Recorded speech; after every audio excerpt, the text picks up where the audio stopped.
them taking pictures of each other. Here? And right there, and I'm like, you know, this dirty old dude, and I'm covered in sweat, and I ride right up to them, and they're like, you know what, you earned this, okay? So they just let me stand there and watch them take pictures of each other. People do silly things. They were doing it for the gram, you know? Yeah. They were going on the Instagram.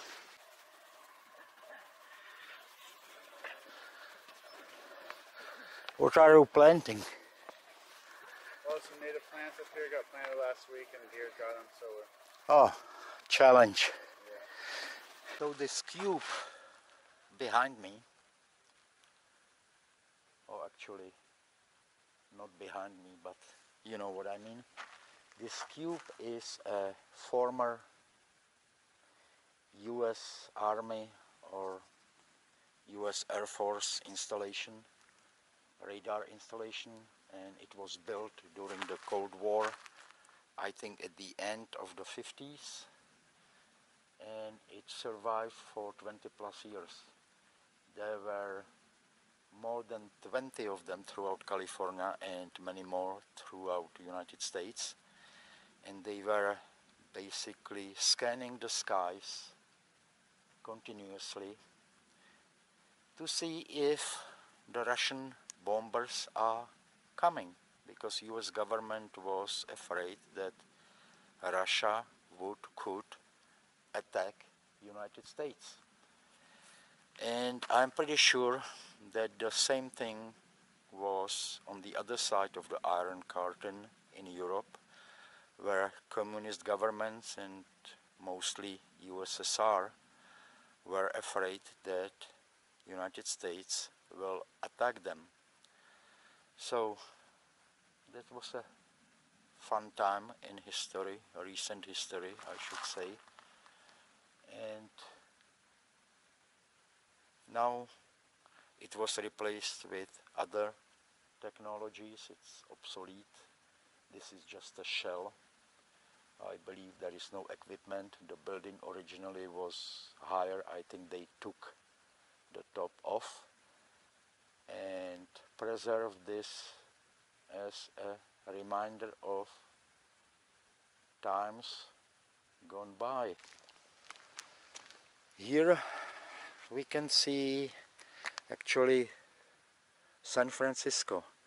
It's kind of hazy because it's pretty far by car, like 50 miles as the crow flies. My guess is more than half of it, maybe 30 miles, and I can see the buildings in downtown San Francisco. I can see south of the San Francisco Bay, and of course down here is Santa Clara Valley. The taller buildings right in front are downtown San Jose, and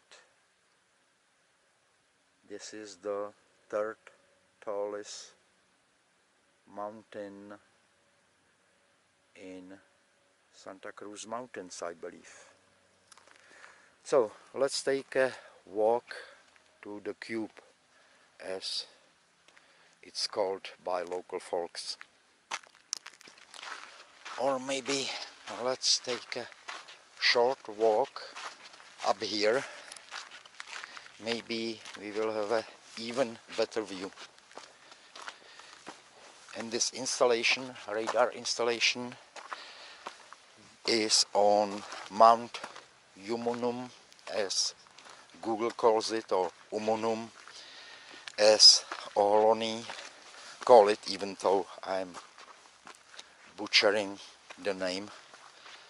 Ohlone tribe is tribe of Native Americans who lived here in this area for thousands of years, and the name Umunhum has some connection to hummingbirds, I think, because the hummingbirds live here, even though I haven't seen any yet. Who knows, maybe we will be lucky. And on the left The white things kind of on the hill or on the mountain over there is Mount Hamilton and James Lick Observatory. Scanning the skies, US Air Force. During the Cold War, intercept fighter aircraft such as this Convair F-106 were poised and ready at other locations to respond to potential nuclear threats detected by a network of early warning radar stations, including this one. Cold War readiness. Almaden Air Force Station and other military bases in the Bay Area employed technologically inclined people to help fight the Cold War. As many as 125 military personnel and their families lived and worked on Mount Umunhum. Dozens of structures housed equipment, a commissary,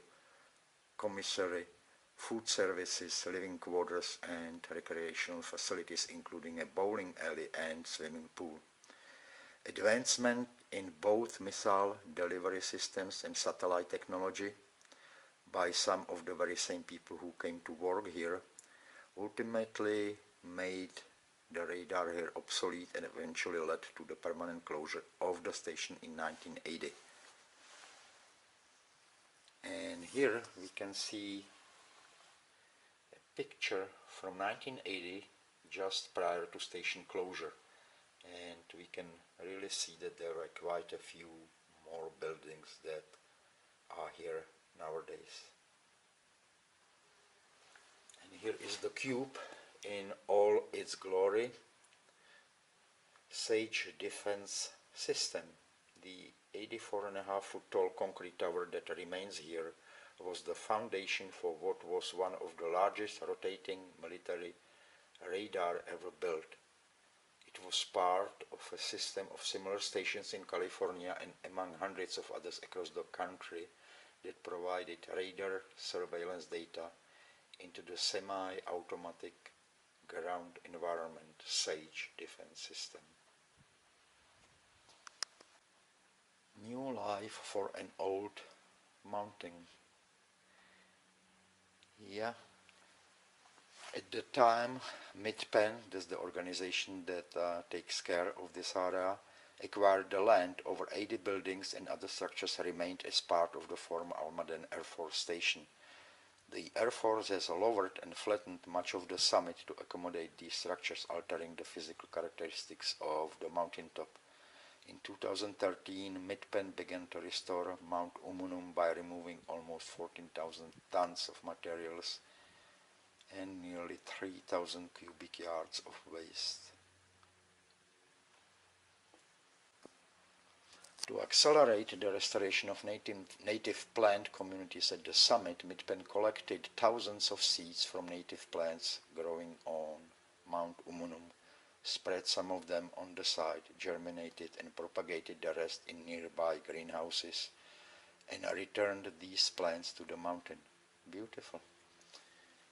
Really nice work.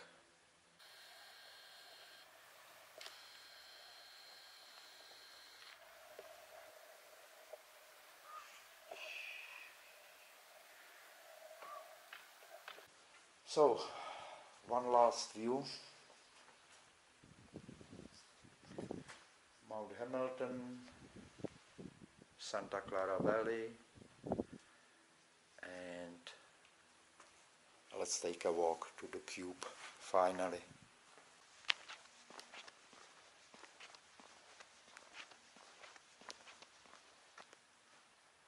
Hazardous area, keep out. Yeah. Well, I don't know if it's falling apart or Andrea's fault. He's getting ready, but no one's allowed in.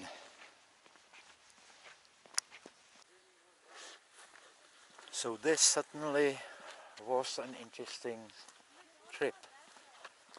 I think no one really outside of people living in the Bay Area knows this, and I don't blame them. It's not a Louvre or it's not Golden Gate Bridge, but it certainly is interesting enough for the locals to come here. I don't really think that people come here to see the cube, but people come here because of nature and the hiking trails and the views, which is very well worth it. Just look down at the ridge here. It's really nice, green, quiet, away from the hustle and bustle of San Jose and San Francisco and everything in between. And it's really, really peaceful. And in the day of COVID, and it's a working day also, not many people are here, so it's kind of nice place to get away from it all for some quiet time in nature. And with this, I would say take care and goodbye. See you next time. If you liked what you saw, please click the thumb up and subscribe below.